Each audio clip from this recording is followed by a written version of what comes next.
Did you know that dragons once roamed the southeast of England, more specifically Sussex? In folk legend, these creatures made their homes in very deep pools and dense woodland. There are even written records talking about wondrous adders and monstrous serpents that can be seen in the land of the South Saxons, or the Southern Angles, which is Sussex. One such tale talks about a dragon called a Knucker who resided in a deep Knucker hole, which is a pool of water, quite a deep pool of water in Lyminster. This dragon would come out and rampage across the village, and it aggravated the king so much that he promised the hand of his daughter to the person who could get rid of the terrifying beast. Now, there are different versions of this story. Some say it wasn't the king, some say it was the mayor, and there's also a difference about how this beast was defeated.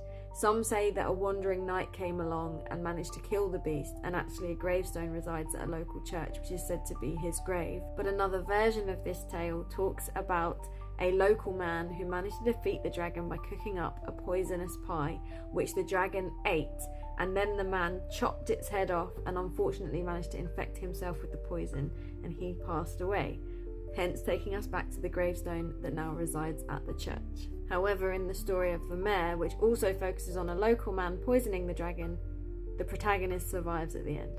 Other tales of dragons in Sussex come from St Leonard's Forest, where there was said to reside a large lizard-like beast which would come out looking for food and prey, and it was getting closer and closer to the town, and the people started to pray that someone would come along and save them and get rid of the beast. St Leonard did come along, and after a ferocious battle did eventually manage to defeat the beast, but where he had been injured and drops of his blood touched the earth, lily of the valley flowers sprang up. Now, we can put this down to myths and legends.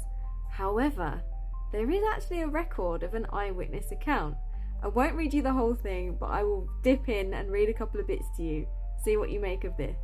A discourse relating a strange and monstrous serpent or dragon lately discovered, and yet living to the great annoyance and diverse slaughters, both of men and cattle, by his strong and violent poison.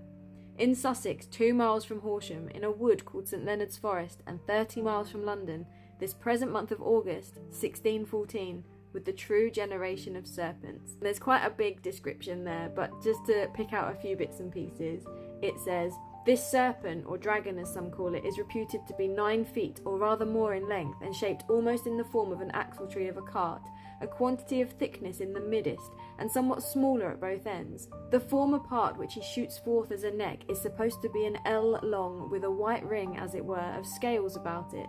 The scales along his back seem to be blackish, and so much as is discovered under his belly appeareth to be red.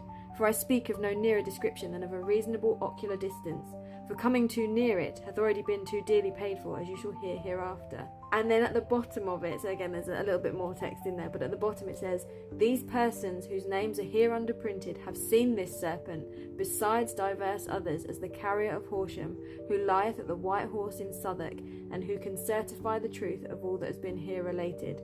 And it's signed by John Steele, Christopher Holder, and a widow woman dwelling near Faygate. So what do you reckon? Dragons in Sussex? Not just myth? Who knows?